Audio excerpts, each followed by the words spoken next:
This is all invented by the people who oppose Trump to give his work an illegitimate character. This is strange for me, if I'm absolutely honest with you. The people who do this do it as if they are unaware that they are dealing a blow to the state of domestic politics in the country.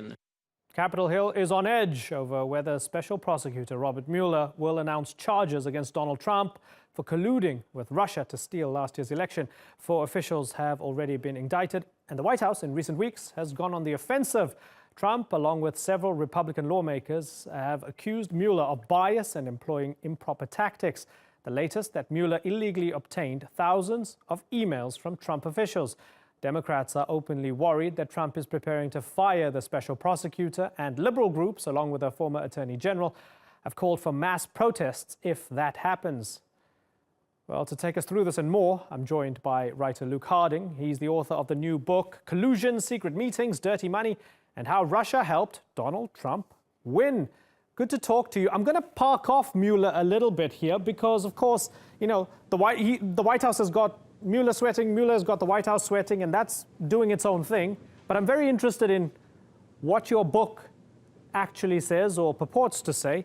In a nutshell, how much proof do you have in your book that Trump colluded with Russia and that they might have helped him over the finish line?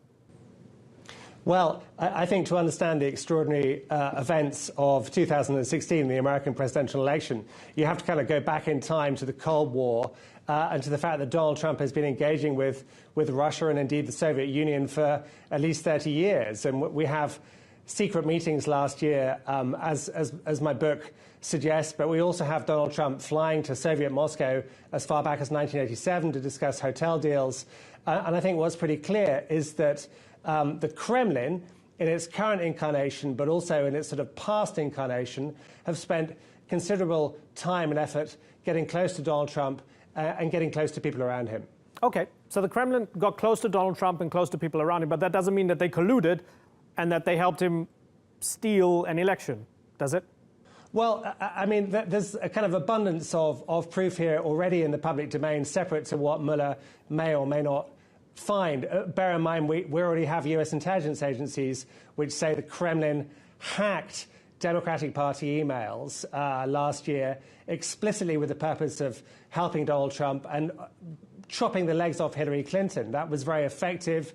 There were 2 massive dumps of information at moments of maximum embarrassment for Hillary.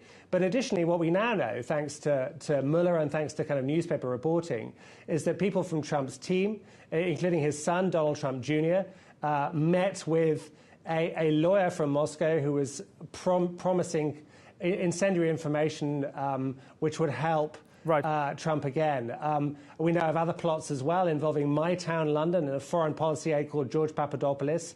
And I think you put this together, and it's pretty clear that there was collusion. Okay, but isn't it also just playing the game, and doesn't everybody do it? On the one hand, you have countries supporting candidates that they like. In other countries, the United States does it nearly everywhere. And on the other hand, you have political campaigns taking help from wherever they might get it. So the Clinton Foundation got money from the Saudis over the years. If she had won, would we be saying that the Saudis helped Clinton over the finish line and that she colluded with them? I think this is a false comparison.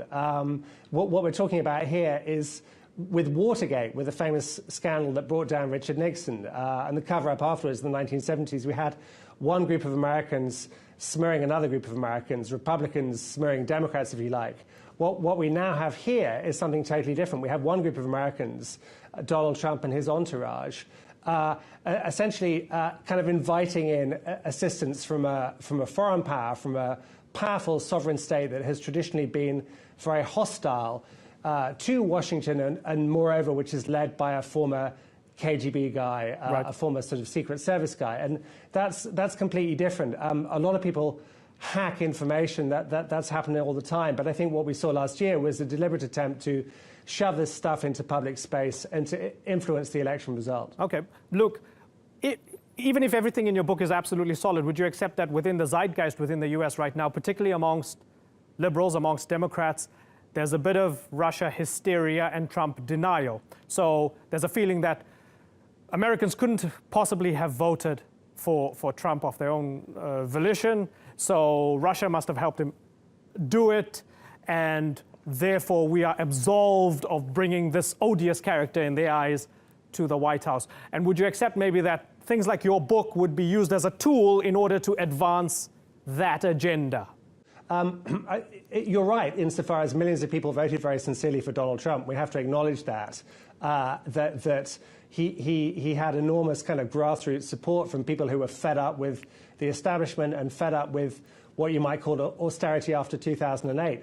That's correct. But also we have to acknowledge that Russia did play a role, that Robert Mueller, the special counsel, is investigating that. And the role was to really kind of exploit these divisions in American society between the coasts and the center, between liberals and progressives. And this was done for Russia's own purposes. The goal ultimately in Moscow was to kind of weaken America, to make it inward-facing, to ensure that Hillary lost. And also Vladimir Putin wanted very much for Donald Trump to repeal sanctions imposed on Russia in 2014. Now, that hasn't happened, but America is in turmoil. And I think we have to acknowledge that both things can be true. People could have voted for Donald Trump because they believed in him, but at the same time, Russia gave Trump a push at the end of the day. Yeah, and you're saying those sanctions weren't repealed, which brings to mind Christopher Steele. So as far as I understand, I haven't read your book. I'm sorry, I will. Christopher Steele's dossier, the former spy, is included, I guess, in your book, and I think you've spoken to him as well. And there's this idea that there was this dirt that the Russians had on Trump involving prostitutes, golden showers, you name it.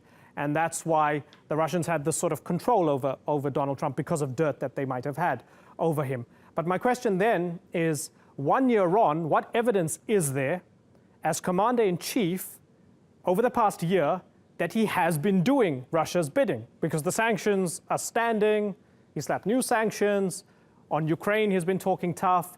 So if he's their lackey or their Manchurian candidate, he's doing a terrible job of it, isn't he? I mean, with respect, I don't really accept your analysis. I mean, I think some of this story is secret, and some of it is in plain sight. And the stuff in plain sight is the fact that, as I'm sure you would kind of acknowledge, Donald Trump hasn't criticized Vladimir Putin at all. He's terribly rude about many other leaders. Most recently, he was rude about Theresa May, who's the prime minister of my country, Great Britain. He doesn't like the Germans much and says nasty things about Angela Merkel. But the one leader he's consistently praising of is Putin. He says he's smart, he's wise, he's clever.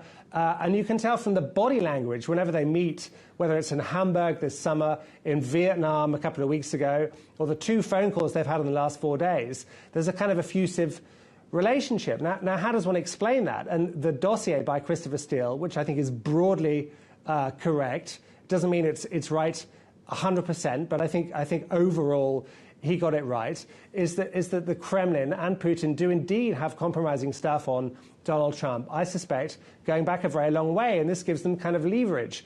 And I confidently tell you one other thing, which is that Trump will never criticize Vladimir Putin so long as he is president of the United States. Now, my question to you is, how do you explain that? Yeah, no, he doesn't criticize him, but then again, I struggle to explain Donald Trump in general, right? So I'm going to do a bad job of psychoanalyzing him. As we kind of bring this back to the beginning, to Mueller, let me ask you what you think it would mean if Trump fires him. If Trump fires Mueller, he calls it a witch hunt, he's anti this investigation. If he fires him, what will that tell you? Would that be the smoking gun that this guy has colluded with Russia and now he's just getting Mueller out of the way? Well, remember what brought down Richard Nixon? It wasn't so much the crime, this kind of rather low-level break-in at the Democratic Party headquarters. It was the cover-up afterwards and all the kind of lying and obstruction of justice. Now, we've already had Donald Trump firing James Comey in May. All of Trump's aides said it was to do with Hillary and Hillary's emails, and then Donald Trump went on TV 24 hours later and said, no, it was the Russia thing. That's why I sacked her. I was always going to sack her.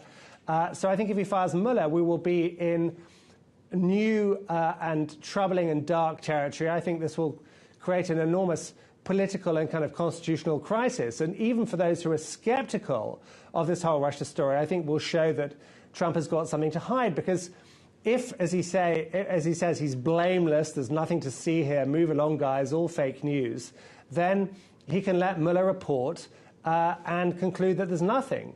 But the thing is, I think there is something. I think the dossier is right. And of course, there's the kind of haunting question of Donald Trump's tax returns, which he still refuses to publish, and what deals he may or may not have done with Moscow, financial deals, in recent years. Luke, it's been an absolute pleasure talking to you. Luke Harding, thank you very much for agreeing to appear on the Newsmakers.